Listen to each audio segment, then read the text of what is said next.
Assalamu alaikum dear fellows. Today we are going to discuss about biochemistry. जी तो आज हम पढ़ने जा रहे हैं बायोकेमिस्ट्री के बारे में कि बायोकेमिस्ट्री क्या होती है।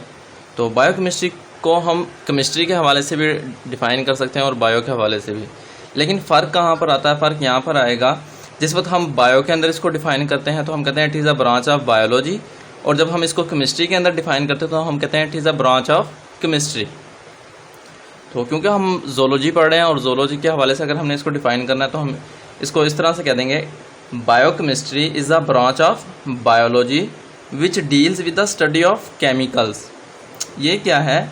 बायो की एक ऐसी ब्रांच है जिसमें हम केमिकल्स का मुताला करते हैं that are found in living organism, जो कि जानदारों के अंदर पाए जाते हैं। ऐसे केमिकल्स का मुताला जो कि जानदारों के अंदर पाए जाते हैं, उसकी स्टडी को हम बायोकेमिस्ट्री कहते हैं। In biochemistry, we see the properties, reactions, uses of these chemicals in the body. Biochemistry के अंदर हम इन केमिकल्स जो कि जानदारों के अंदर पाए जा रहे हैं उन केमिकल्स की प्रॉपर्टीज़ को देखते हैं, इनके रिएक्शंस को देखते हैं और इनके इस्तेमालात वगैरह जो हैं उनको देखते हैं बायोकेमिस्ट्री के अंदर। तो यहाँ पर जो है आपको एक कंसेप्ट की बात कि ये केमिकल्स क्या होते हैं, थोड़ा सा आप जहन लड़ाएं, सोचें केमिकल्स को हम किस तरह से डिफ़ाइन कर सकते हैं या केमिकल्स हैं क्या चीज़। जी तो क्या कुछ आ रहा है आप लोगों के जहन में कि क्या हैं केमिकल्स? अगर मैं आपसे कहूं कि वाटर एक केमिकल है या नहीं तो आप क्या कहेंगे, क्या सोचेंगे आप इसके बारे में? थोड़ा सा सोचें इसके बारे में पहले, फिर मैं आप लोगों को बताता हूं।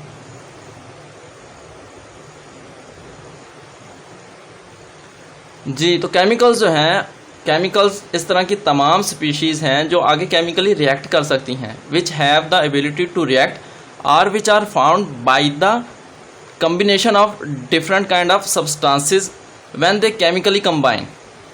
यानी जब कोई दो चीज़ें जो हैं वो केमिकली रिएक्ट करती हैं, उनके कंबाइन होने से जो नई शय बनती है उसको भी हम केमिकल कहते हैं। या फिर दो केमिकल्स पहले से मौजूद हैं वो आपस में रिएक्ट करते हैं और कोई नई शय बनाते हैं तो वो भी केमिकल कहलाती है। And we know that water is found from the hydrogen and oxygen, these are two elements and when these two elements chemically combine, जब ये क्या केमिकली कंबाइन करते हैं देन वाटर इज़ फॉर्म्ड। फिर क्या होता है? पानी बनता है, that's why water is a chemical. तो पानी क्या है? एक केमिकल है। And we know that water also chemically react with other substances, पानी जो है वो केमिकल के तौर पर वो दूसरी सब्सटेंसेस के साथ भी रिएक्ट करता है, तो इस वजह से ये क्या है? एक केमिकल है। तो बायोकेमिस्ट्री हमारे पास क्या हो गई? बायो की वो ब्रांच हो गई जिसके अंदर हम केमिकल्स का मुताला करते हैं जो कि जानदारों के अंदर पाए जाते हैं। अब चाहे वो वाटर हो, ग्लूकोज हो, स्टार्च हो, लिपिड्स हो, प्रोटीन्स हो, जिस मर्जी तरह के केमिकल्स हो जो कि जानदारों के अंदर पाए जा रहे हैं, उन केमिकल्स के बारे में हम स्टडी करते हैं जो कि जानदारों के अंदर पाए जाते हैं और उनकी प्रॉपर्टीज़ को देखते हैं, उनकी खसूसियात कैसी हैं, उनके रिएक्शंस को देखते हैं, किस तरह वो आगे मज़ीद रिएक्ट करते हैं और उनके इस्तेमालात वगैरह को हम देखते हैं जानदारों के अंदर। तो ये हमारे पास क्या हो जाएगी? बायोकेमिस्ट्री हो जाएगी। बायोकेमिस्ट्री को अगर हम सिंपलेस्ट वे के अंदर डिफाइन करना चाहें तो हम कह सकते हैं biochemistry is the study of life at molecular level, और we can say that the study of organism at molecular level.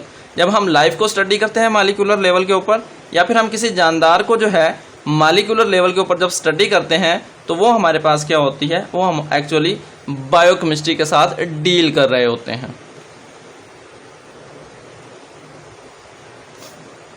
मुख्तलिफ साइंटिस्ट ने बायोकेमिस्ट्री को मुख्तलिफ तरीक़ों से जो है डिफ़ाइन किया है।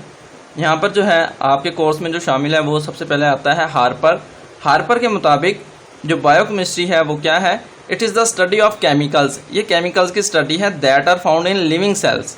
ऊपर हमने पढ़ा था ऑर्गेनिज्म यानी जानदारों के अंदर पाए जाने वाले, लेकिन यहाँ पर हार्पर जो बात करता है, हार्पर बात करता है कि जो कि लिविंग सेल्स के अंदर पाए जाते हैं, ऐसे केमिकल्स की स्टडी जो लिविंग सेल्स के अंदर पाए जाते हैं, उनकी स्टडी को हम क्या कहते हैं? बायोकेमिस्ट्री कहते हैं। अब इनमें हम क्या देखते हैं? उनके रिएक्शंस देखते हैं।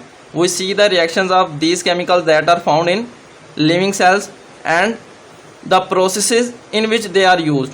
और इस तरह के हम प्रोसेसेस देखते हैं, इस तरह के अमाल देखते हैं जिनके अंदर इन केमिकल्स का इस्तेमाल होता है लिविंग सेल्स में। तो ये हो गई हार्पर के मुताबिक definition, the study of chemicals that are found in living cells, their reactions and the processes in which they are used, this is known as biochemistry according to the Harper. Next हमारे पास आ जाता है stair.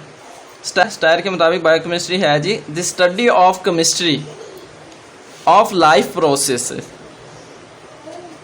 Life process की जो chemistry है उसको हम क्या कहते हैं, बायोकेमिस्ट्री कहते हैं। लाइफ प्रोसेस से क्या मुराद कि ज़िंदगी के अंदर सरअंजाम दिए जाने वाले जितने भी प्रोसेसेस हैं जिनके अंदर केमिस्ट्री का कुछ शामिल है, यानी केमिकल्स शामिल हैं। केमिस्ट्री में एक्चुअली हम केमिकल्स को डील करते हैं, यानी केमिकली जो है किसी तरह से रिलेट होते हैं। केमिकल्स की कंबाइनिंग है, केमिकल्स का बनना है, केमिकल्स के आगे मज़ीद जो है आप कह लें कि लिंक्स हैं कि वो किस तरह से आपस में मिलकर मुख्तलिफ़ किस्म के कंपाउंड्स बनाते हैं। तो ये सब चीज़ किस में आ जाएगा, केमिस्ट्री में। उनकी प्रॉपर्टीज़ हों, फिज़िकल हों, केमिकल हों, यूजेस हों, तमाम की तमाम चीज़ें जो हैं वो केमिस्ट्री में शामिल हो जाएंगी। यानी इसने आप कह लें कि सिंपल वे में डिफ़ाइन किया, the study of the chemistry of life processes such as metabolism. जैसा कि हम मेटाबॉलिज्म की बात करते हैं, मेटाबॉलिज्म में भी क्या होता है, मुख्तलिफ़ किस्म के मादे जो हैं वो या तो बनते हैं केमिकली या फिर जो हैं वो उनके अंदर केमिकली आप कह लें कि ब्रेक डाउन होती है, यानी बड़े मालिक्यूल्स हैं वो टूट जाते हैं, जिनको हम कैटाबॉलिक और एनाबॉलिक रिएक्शंस कह देते हैं। नेक्स्ट हम देखते हैं कार्बोहाइड्रेट्स को कि कार्बोहाइड्रेट्स क्या होते हैं। सबसे पहले डिफाइन करते हैं कार्बोहाइड्रेट्स को। Carbohydrates are the polyhydroxy aldehydes or the polyhydroxy ketones. Carbohydrates क्या हैं, पॉलीहाइड्रोक्सी एल्डिहाइड्स हैं या फिर पॉलीहाइड्रोक्सी कीटोन्स हैं। अब पॉलीहाइड्रोक्सी एल्डिहाइड या फिर पॉलीहाइड्रोक्सी कीटोन से क्या मुराद है। लफ्ज़ जो पॉली है वो शो करता है मैनी को, poly means many, hydroxy mean OH group, we can say that hydroxyl group. Aldehyde is a functional group and in the same way ketonic group is also a functional group. Ketones जो है वो उनके अंदर भी एक functional group पाया जाता है जिसको हम कहते हैं कीटोनिक फंक्शनल ग्रुप। तो कीटोन्स और एल्डिहाइड्स जो हैं एक्चुअली ये क्या है, फंक्शनल ग्रुप हैं। जब ये मौजूद होते हैं तो हम किसी कंपाउंड को या तो एल्डिहाइड कह देते हैं या फिर उसको हम कीटोन का नाम देते हैं। तो कार्बोहाइड्रेट्स क्या हैं, carbohydrates are the polyhydroxy aldehydes or the polyhydroxy ketones, यानी ऐसे हाइड्रोक्सी कंपाउंड हैं जिनके साथ या तो एल्डिहाइड फंक्शनल ग्रुप मौजूद होगा या फिर उनके साथ कीटोनिक फंक्शनल ग्रुप जो है वो मौजूद होगा। ऐसे पॉलीहाइड्रोक्सी कंपाउंड्स जिनके साथ या तो एल्डिहाइड फंक्शनल ग्रुप मौजूद होगा या फिर कीटोनिक फंक्शनल ग्रुप मौजूद होगा, वो कार्बोहाइड्रेट्स कहलाते हैं। तो यहाँ सबसे पहले हम देखते हैं कि कार्बोनाइल कार्बन क्या होती है, उसके बाद आपको एल्डिहाइड और कीटोनिक फंक्शनल ग्रुप के बारे में पता चल जाएगा। ये मैंने जो कार्बन बनाई है जिसके साथ डबल बॉन्ड के जरिए ऑक्सीजन अटैच है, इस तरह की जो हमारे पास कार्बन होती है उसको हम कहते हैं carbonyl carbon. The carbon that is attach with oxygen by double bond is known as carbonyl carbon. जी, ऐसी कार्बन जिसके साथ डबल बॉन्ड के जरिए ऑक्सीजन जुड़ा हो उसे हम कार्बोनाइल कार्बन कहते हैं। And the carbonyl carbon having hydrogen on either side, ऐसी कार्बोनाइल कार्बन जिसके किसी भी तरफ जो है वो हाइड्रोजन मौजूद हो उसे हम क्या कहते हैं, एल्डिहाइड फंक्शनल ग्रुप कहते हैं। कार्बोनाइल कार्बन क्या है, जब कार्बन के साथ डबल बॉन्ड के जरिए ऑक्सीजन जुड़ा होगा वो कार्बोनाइल कार्बन है। देखें यहाँ पर कार्बन और डबल बॉन्ड के जरिए ऑक्सीजन जुड़ा हुआ है, तो ये कौन सी कार्बन है, ये है कार्बोनाइल कार्बन। अब इसके एक जानिब क्या है, हाइड्रोजन मौजूद है। जब हाइड्रोजन मौजूद है तो ये हमारे पास बन गया एल्डिहाइड ग्रुप। जी, तो हमारे पास एल्डिहाइड ग्रुप क्या होता है, the carbonyl carbon containing hydrogen are attached with hydrogen. The carbonyl carbon that is attached with hydrogen, ऐसी कार्बोनाइल कार्बन जिसके साथ हाइड्रोजन अटैच हो, जिसके साथ हाइड्रोजन जुड़ा हो, इस तरह की जो हमारे पास कार्बोनाइल कार्बन होती है उसको हम एक फंक्शनल ग्रुप का नाम देते हैं। और ये फंक्शनल ग्रुप क्या कहलाता है, ये कहलाता है एल्डिहाइडिक फंक्शनल ग्रुप, यानी ये एल्डिहाइड का फंक्शनल ग्रुप है।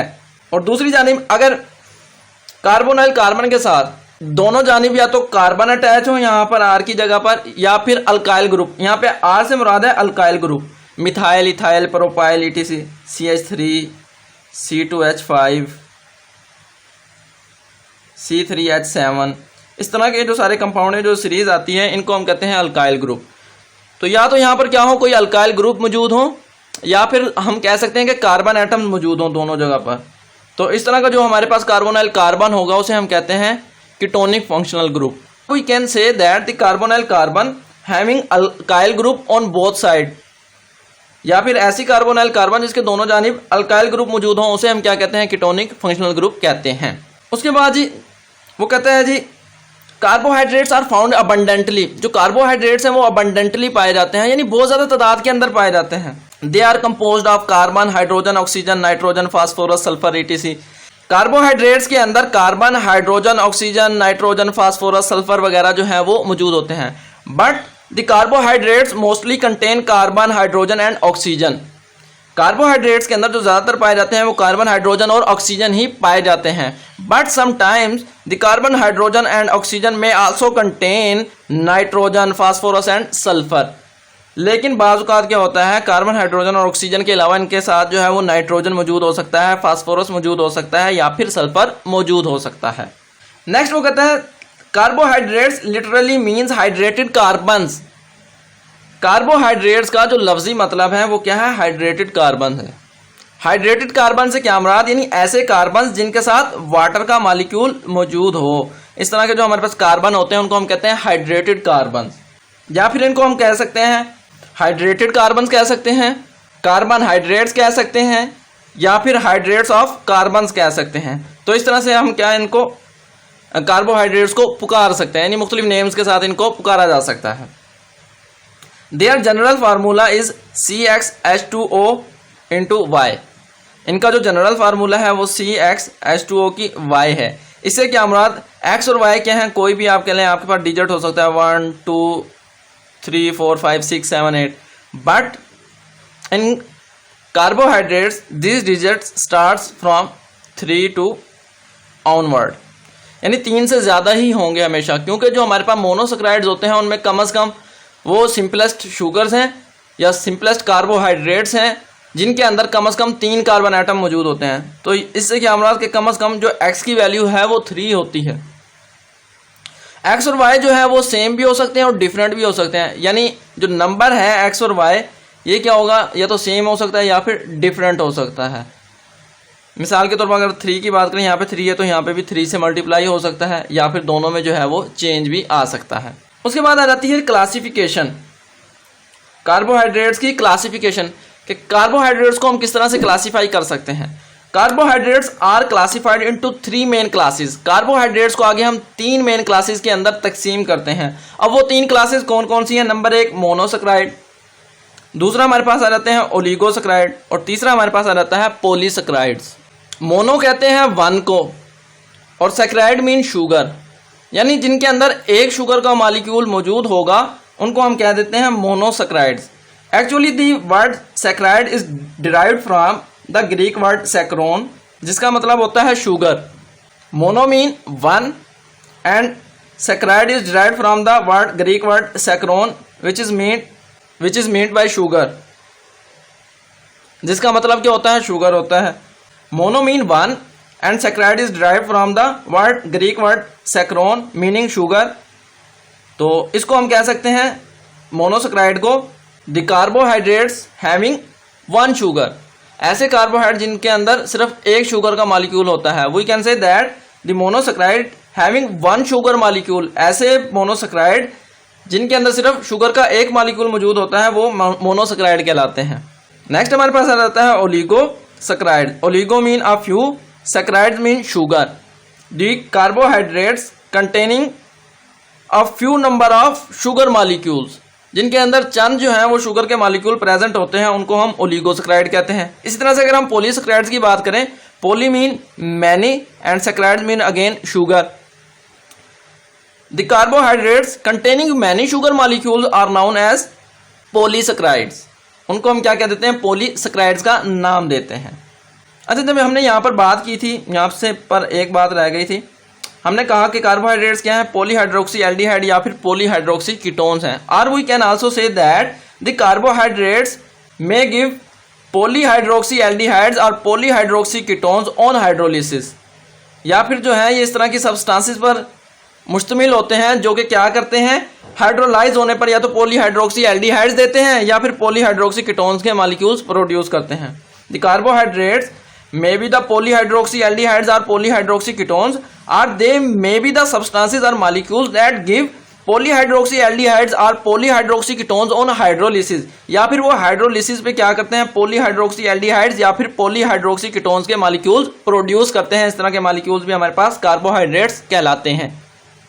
अच्छा जी, बात चल रही थी क्लासिफिकेशन की। क्लासिफिकेशन में हमने कहा जी मोनोसैकेराइड, ओलिगोसैकेराइड और पॉलीसैकेराइड, ये 3 मेन क्लासेस हैं जिनके अंदर कार्बोहाइड्रेट्स को क्लासीफाई किया जाता है। सबसे पहले देखते हैं मोनोसैकेराइड्स को कि मोनोसैकेराइड्स क्या हैं। Monosaccharides are the simplest sugars. जो मोनोसैकेराइड हैं ये क्या है, सिंपलेस्ट शुगर्स हैं, सादा तरीन शुगर्स हैं। और we can say that these are the simplest carbohydrates. ये क्या है, सिंपलेस्ट कार्बोहाइड्रेट्स हैं। Why these are called as simplest sugars are the simplest carbohydrates because these are the smaller ones, these are the most smaller carbohydrates। ये क्या है, most smaller carbohydrates हैं, सबसे छोटे जो carbohydrates हैं वो यही होते हैं monosaccharides। they contain single unit of polyhydroxy aldehyde और polyhydroxy ketones। इनके अंदर एक यूनिट पाया जाता है polyhydroxy aldehyde का या फिर polyhydroxy ketones का। the monosaccharides may contain 3 to 7 carbon atoms। Monosaccharide के अंदर जो है वो 3 से 7 कार्बन एटम मौजूद होते हैं, यानी कम से कम 3 कार्बन एटम प्रेजेंट होंगे और ज्यादा से ज्यादा जो है इनके अंदर 7 कार्बन एटम जो है वो प्रेजेंट होते हैं। उसके अलावा आप इनकी दीगर खसूसियात भी मेंशन कर सकते हैं जो आप पिछली क्लासेस के अंदर पढ़ चुके हैं। For example, they are soluble in water, they are sweet in taste, they can not be hydrolysed and they are reducing sugars. All these characteristic may be mentioned here in this topic. इस तरह की जितनी भी characteristic हैं वो आप यहाँ पर मेंशन कर सकते हैं। उसके बाद अगर हम बात करें मोस्ट कॉमन जो हमारे पास मोनोसैकेराइड्स हैं उनमें हमारे पास आ जाता है ग्लूकोज जी। तो डेक्स्ट्रोरोटेटरी ग्लूकोज से क्या मुराद है, डेक्स्ट्रोरोटेटरी ग्लूकोज से मुराद ग्लूकोज का वो मॉलिक्यूल है जो प्लेन पोलराइज्ड लाइट को राइट जानिब या फिर क्लॉकवाइज डायरेक्शन में मोड़ता है, उसको हम कहते हैं डेक्स्ट्रोरोटेटरी ग्लूकोज। अब ये प्लेन पोलराइज्ड लाइट क्या होती है, plane polarised light actually monochromatic light होती है। अब ये मोनोक्रोमैटिक क्या है, mono mean 1 and chromatic is actually derived from the chroma, chroma mean colour जी। अगर हम बात करें रेड कलर की, अगर मैं कहता हूँ रेड कलर के अंदर 600 से लेकर 700 नैनोमीटर की वेवलेंथ मौजूद हैं, तो ये क्या होगी, एक मोनोक्रोमैटिक वेवलेंथ होगी, यानी 600 से लेकर 700 नैनोमीटर की जितनी भी वेवलेंथ होंगी वो सारी क्या कहलाएंगी, वो मोनोक्रोमैटिक कहलाएंगी।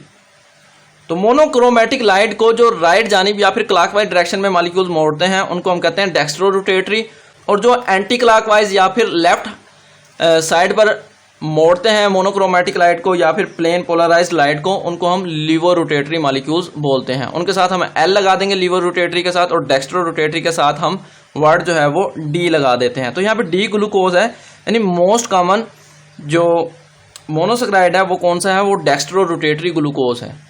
उसके बाद अगर हम एम्पिरिकल फार्मूला की बात करें मोनोसैकेराइड का जो एम्पिरिकल फार्मूला है वो है CH2 N। We can say that N indicates the number of carbon, जो यहाँ पे N है वो नंबर ऑफ कार्बन को जाहिर कर रहा है। And in the case of monosaccharides we know that there are at least 3 carbons, और हम जानते हैं मोनोसैकेराइड के अंदर कम से कम जो है वो 3 कार्बन मौजूद होते हैं। It means that N will be start from the 3, जो N है वो तकरीबन 3 से स्टार्ट होगा और फिर ऑनवर्ड जो है वो चलता जाएगा, यानी कम से कम N की वैल्यू जो है वो 3 होगी।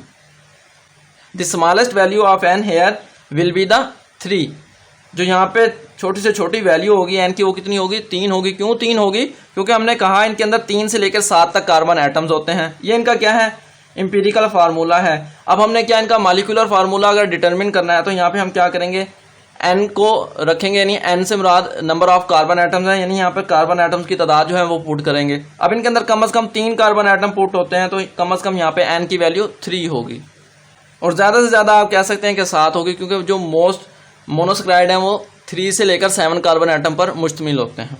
उसके बाद नेक्स्ट हमारे पास आ जाता है जी names of monosaccharides and disaccharides. The commonly found monosaccharides and disaccharides names end at the suffix ose. जो ज़्यादातर पाए जाते हैं मोनोसैकेराइड और डाइसैकेराइड, उनका जो कॉमन नेम्स हैं या जो कॉमनली अकरिंग मोनोसैकेराइड और डाइसैकेराइड हैं उनका जो नेम है वो सुफिक्स ओज पर ख़त्म होता है। For example glucose, fructose, ribose, sucrose. तो ग्लूकोज, फ्रक्टोज और राइबोज की अगर हम बात करें ये सारे क्या हैं, मोनोसैकेराइड्स हैं, और मोनोसैकेराइड्स जो है उनके आखिर में क्या आ रहा है, ओज आ रहा है। और इसी तरह से अगर हम सुक्रोज की बात करें, सुक्रोज क्या है, एक डाइसक्राइड है और उसके आखिर में भी क्या आ रहा है, ओज आ रहा है, यानी सफिक्स इनके आखिर में क्या होता है, ओज होता है। तो ये इनके नेमिंग के हवाले से होगी कि इनको जो कॉमनली फाउंड मोनोसेक्राइड या डाइसेक्राइड्स हैं उनके आगे जो है हम सफिक्स ओज लगा देते हैं। उसके बाद नेक्स्ट क्लासिफिकेशन आ जाती है मोनोसेक्राइड्स की। We can say that monosaccharides are further classified into two categories or two classes. जो मोनोसेक्राइड्स हैं उनको मजीद जो है वो दो क्लासेस के अंदर तकसीम किया गया है, aldoses and ketoses. Aldoses mean the monosaccharides containing aldehyde group.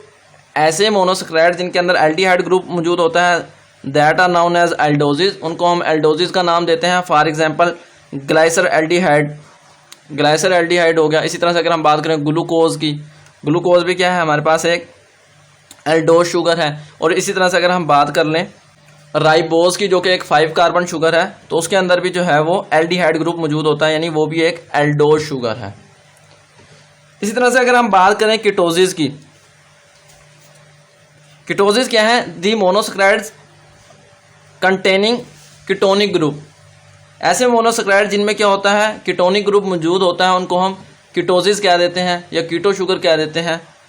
For example dihydroxy acetone, जो डाईहाइड्रोक्सी एसीटोन है जो कि 3 कार्बन मॉलिक्यूल है। इसी तरह से अगर हम बात कर लें फ्रक्टोज की, फ्रक्टोज भी क्या है, एक कीटोनिक शुगर है। उसके अलावा जब हमने यहाँ पर बात की थी कि इनके अंदर 3 से लेकर 7 कार्बन एटम तक पाए जाते हैं मोनोसेक्राइड में, तो इनको जो है आगे हम स्पेसिफिक नेम देते हैं। जिनके अंदर 3 कार्बन मौजूद होती हैं उनको हम क्या देते हैं, ट्राइओस। जिनके अंदर 4 कार्बन मौजूद होते हैं उनको हम क्या देते हैं, टेट्रोज। और जिनके अंदर 5 कार्बन मौजूद होंगे, पेंटोज। इसी तरह से हेक्सोज और हेप्टोज। तो इस तरह से इनको जो है हम नाम दे देते हैं शुगर्स के मॉलिक्यूल्स को। The monosaccharides containing 3 carbon atoms are known as trioses and the monosaccharides containing 4 carbon atoms are called tetrosis. In the same way pentoses, hexoses and heptoses are known. Next हमारे पास आ जाता है जो commonly found hexoses हैं। The commonly found hexoses are glucose and fructose। जो ज़्यादा common पाए जाने वाले hexoses हैं, पहले हमने कहा था जो commonly found monosaccharide हैं, जो मोनोसेक्राइड हैं commonly found, उनमें जो सबसे ज़्यादा पाया जाने वाला है वो क्या है, ग्लूकोज है। और कौन सा ग्लूकोज है, डेक्स्ट्रो रोटेटरी ग्लूकोज, यानी जो प्लेन पोलराइज्ड लाइट को राइट डायरेक्शन में या फिर क्लॉकवाइज डायरेक्शन में रोटेट करता है, उसको हम क्या कहते हैं, डेक्स्ट्रो रोटेटरी कहते हैं। तो वो ग्लूकोज था हमारे पास मोस्ट अक्रिंग मोनोसेक्राइड। तो यहाँ पे हम बात कर रहे हैं commonly occurring hexoses. Hexoses mean the sugars containing 6 carbon atoms. ऐसी शुगर्स जिनके अंदर 6 कार्बन एटम्स मौजूद होंगे उनको हम हेक्सोसिस कहते हैं। तो हेक्सोसिस हमारे पास कॉमन कौन कौन सी हैं, ग्लूकोज और फ्रक्टोज। ये जो है नेचर के अंदर मोस्टली पाई जाती हैं, यानी ज़्यादातर जो पाई जाने वाली हेक्सोसिस है उनमें ग्लूकोज और फ्रक्टोज शामिल हैं।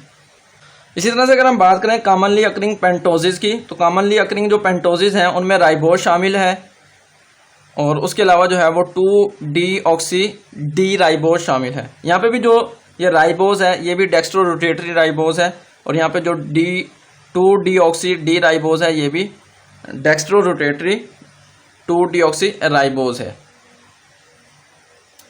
यहाँ पर देखें, यहाँ पे मैंने जो है चंद मॉलिक्यूल्स बनाए हैं। सबसे पहले आ जाएं जी ग्लाइसर एल्डिहाइड की तरफ। ग्लाइसर एल्डिहाइड में देखें एल्डिहाइड एक फंक्शनल ग्रुप है, नंबर 1 नाम से ही जाहिर हो रहा है। तो देखें हमारे पास एल्डिहाइड फंक्शनल ग्रुप क्या था, कार्बन, उसके साथ डबल बॉन्ड और एक जानिब हाइड्रोजन। कार्बन है, डबल बॉन्ड है, ऑक्सीजन है और उसके एक जानिब हाइड्रोजन लगा हुआ है। उसके बाद जो है ये 3 कार्बन कंपाउंड होता है, दूसरी कार्बन, तीसरी कार्बन, और राइट जानिब पे जो है इनके OH ग्रुप मौजूद हैं और लेफ्ट जानिब जो है वो हाइड्रोजन एटम प्रेजेंट है। तो ये हमारे पास जो है वो ग्लाइसर एल्डिहाइड का मॉलिक्यूल है जो कि एक 3 कार्बन कंपाउंड है या फिर 3 कार्बन शुगर है। उसके बाद हम बात करते हैं डाई हाइड्रोक्सी एसीटोन की।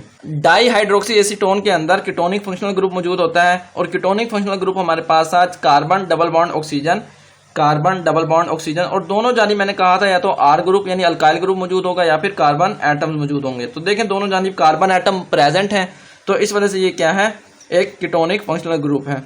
कार्बन डबल बॉन्ड ऑक्सीजन और दोनों जानिब कार्बन है, तो ये क्या है, कीटोनिक फंक्शनल ग्रुप है। इस वजह से इसका नाम क्या है, डाई हाइड्रोक्सी एसीटोन है।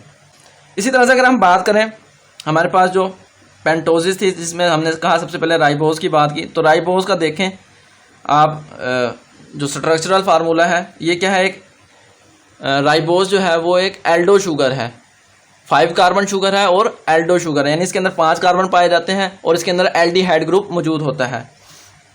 1 2 3 4 5 कार्बन एटम पूरे हैं यहाँ पर यानी मौजूद हैं। अब एल्डिहाइड ग्रुप जो होता है वो अमूमन चेन के एंड पर, यानी वो स्टार्ट भी हो सकता है और उसका इख्तिताम भी हो सकता है। तो चेन के या तो बिल्कुल स्टार्ट में प्रेजेंट होगा या फिर बिल्कुल आखिर में प्रेजेंट होगा। तो यहाँ पे देखें स्टार्ट में प्रेजेंट है, कार्बन है, डबल बॉन्ड के जरिए ऑक्सीजन अटैच है, उसके एक जानिब हाइड्रोजन, यानी ये वाला फंक्शनल ग्रुप मौजूद है। उसके बाद जो है आगे कार्बन एटम्स जुड़े हुए हैं। तो कितने कार्बन होंगे, पेंटोज राइबोज जो है हमारे पास एक पेंटोज शुगर है। पेंटोज शुगर से मुराद यानी 5 कार्बन एटम वाली शुगर है। तो डेक्स्ट्रो रोटेटरी है और जितने भी डेक्स्ट्रो रोटेटरी होती हैं उनके जो हाइड्रोक्सल ग्रुप होते हैं वो अमूमन राइट साइड पर होते हैं। ज़्यादातर कहाँ पर पाए जाते हैं हाइड्रोक्सल ग्रुप, राइट साइड पर, यानी मोस्टली जो हाइड्रोक्सल ग्रुप होंगे वो राइट जानिब पर पाए जाएंगे। इस वजह से ये क्या करते हैं, प्लेन पोलराइज्ड लाइट को राइट या फिर क्लॉकवाइज डायरेक्शन में रोटेट करते हैं। तो ये देखें यहाँ पर बाकी इसके साथ जितने भी हाइड्रोक्सल ग्रुप हैं वो सब के सब कहाँ पर हैं, राइट जानिब मौजूद हैं। उसके बाद अगर हम बात करें next two deoxy D ribose. Two deoxy, 2 से मुराद carbon number 2, deoxy mean, de mean removal, oxy mean oxygen, यानी कार्बन नंबर 2 से जो है वो ऑक्सीजन निकाल दी जाए। ये कार्बन नंबर 1 है, यानी जहाँ पे एल्डिहाइड फंक्शनल ग्रुप मौजूद होता है या कीटोनिक फंक्शनल ग्रुप मौजूद होता है, हम नंबरिंग जो है वहीं से स्टार्ट करते हैं, उस एंड से जिस एंड पर ये करीब होता है या फिर जहाँ पर ये मौजूद होता है वहाँ से हम नंबरिंग स्टार्ट करते हैं। तो एल्डिहाइड ग्रुप क्योंकि चेन के आखिर में होता है या फिर बिल्कुल स्टार्ट में होता है तो वहीं से नंबरिंग स्टार्ट हो जाएगी। तो यहाँ पर देखें 1, यहाँ से हम नंबरिंग स्टार्ट करेंगे, ये कार्बन नंबर 1 है और ये 2। यहाँ से हमने क्या करना है, डीऑक्सी, 2-डीऑक्सी यानी कार्बन नंबर 2 से ऑक्सीजन को रिमूव करना, D mean removal, oxy mean oxygen. यहाँ पे ये जो OH था यहाँ से हमने ये वाला O निकाल दिया, बाकी क्या रह गया, H रह गया, बाकी सारा फार्मूला वही है। तो ये हमारे पास क्या बन गया, 2-डीऑक्सी डी राइबोज। ये पहले क्या था, डी राइबोज था ये वाला मालिक्यूल, और ये अब क्या बन गया, 2-डीऑक्सी डी राइबोज का मालिक्यूल बन गया जी। तो नेक्स्ट हमारे पास आ जाता है ग्लूकोज। ग्लूकोज की अगर हम बात करें तो ग्लूकोज जो है हम जानते हैं वो एक एल्डो शुगर है, 6 कार्बन शुगर है और एल्डो शुगर यानी एल्डिहाइड ग्रुप मौजूद होता है। तो सबसे पहले इसमें हमने 6 कार्बन देखने हैं, 1 2 3 4 5 6, यानी 6 कार्बन इसमें पूरे हैं, यानी 6 कार्बन शुगर है ये। अब दूसरा हमने कहा इसमें एल्डिहाइड ग्रुप मौजूद होता है। एल्डिहाइड ग्रुप हमारे पास क्या होता है, कार्बन, डबल बॉन्ड, ऑक्सीजन और उसके एक जानिब हाइड्रोजन। तो ये एल्डिहाइड ग्रुप भी मौजूद है। तो ये क्या है, हमारे पास एक एल्डो शुगर है। उसके बाद आ जाता है position of hydrogen and hydroxyl groups. तो इसमें जो है सिर्फ कार्बन नंबर 3 पे जो है वो हाइड्रोक्सल ग्रुप की जो पोजीशन है वो लेफ्ट जानिब है, बाकी तमाम कार्बन में जो है वो राइट जानिब है। तो ये क्या हो गया, हमारे पास ग्लूकोज का मॉलिक्यूल हो गया। उसके बाद अगर हम फ्रक्टोज की बात करें, fructose is the keto sugar, यानी उसके अंदर जो है वो कीटोनिक फंक्शनल ग्रुप मौजूद होता है, ये वाला कार्बन, डबल बॉन्ड, ऑक्सीजन और दोनों जानिब कार्बन एटम मौजूद होंगे। तो यहाँ पे देखें कार्बन, डबल बॉन्ड, ऑक्सीजन और दोनों जानिब ऊपर भी कार्बन और नीचे भी कार्बन। तो यहाँ तक तो बिल्कुल ग्लूकोज की तरह है, इसका स्ट्रक्चरल फार्मूला बिल्कुल यही चीज़ है। ये दोनों की क्या है, इतनी इतनी जो चीज़ है ये सारी की सारी कॉमन है, कार्बन नंबर 4 तक। उसके बाद जो है आगे यहाँ पर क्या आ जाता है, बस कीटोनिक फंक्शनल ग्रुप आ जाता है। कीटोनिक फंक्शनल ग्रुप है और फिर ऊपर जो है CH2OH। इसमें भी जो OH है मोस्टली जो है वो कहाँ पर पाए जाते हैं, राइट पोजीशन पर पाए जाते हैं या क्लॉकवाइज डायरेक्शन की तरफ पाए जाते हैं। बाकी बात करें जो कार्बन नंबर 3 के ऊपर जो है हाइड्रोक्सिल ग्रुप की पोजीशन वो क्या है, वो लेफ्ट साइड पर है। तो ये था आज का हमारा टॉपिक जिसमें हमने देखा बायोकेमिस्ट्री का इंट्रोडक्शन। उसमें हमने थोड़ा सा देखा कार्बोहाइड्रेट्स को और फिर मोनोसेक्राइड्स को। इंशाल्लाह नेक्स्ट लेक्चर के अंदर आप लोगों को जो है इनकी स्टीरियोकेमिस्ट्री के बारे में बताया जाएगा कि किस तरह से जो है स्टीरियोकेमिस्ट्री इस चीज़ को और डील करती है। तो स्टूडेंट्स अपना ख्याल रखिएगा। इंशाल्लाह नेक्स्ट लेक्चर के अंदर आप लोगों से फिर मुलाकात होगी। अल्लाह हाफिज़।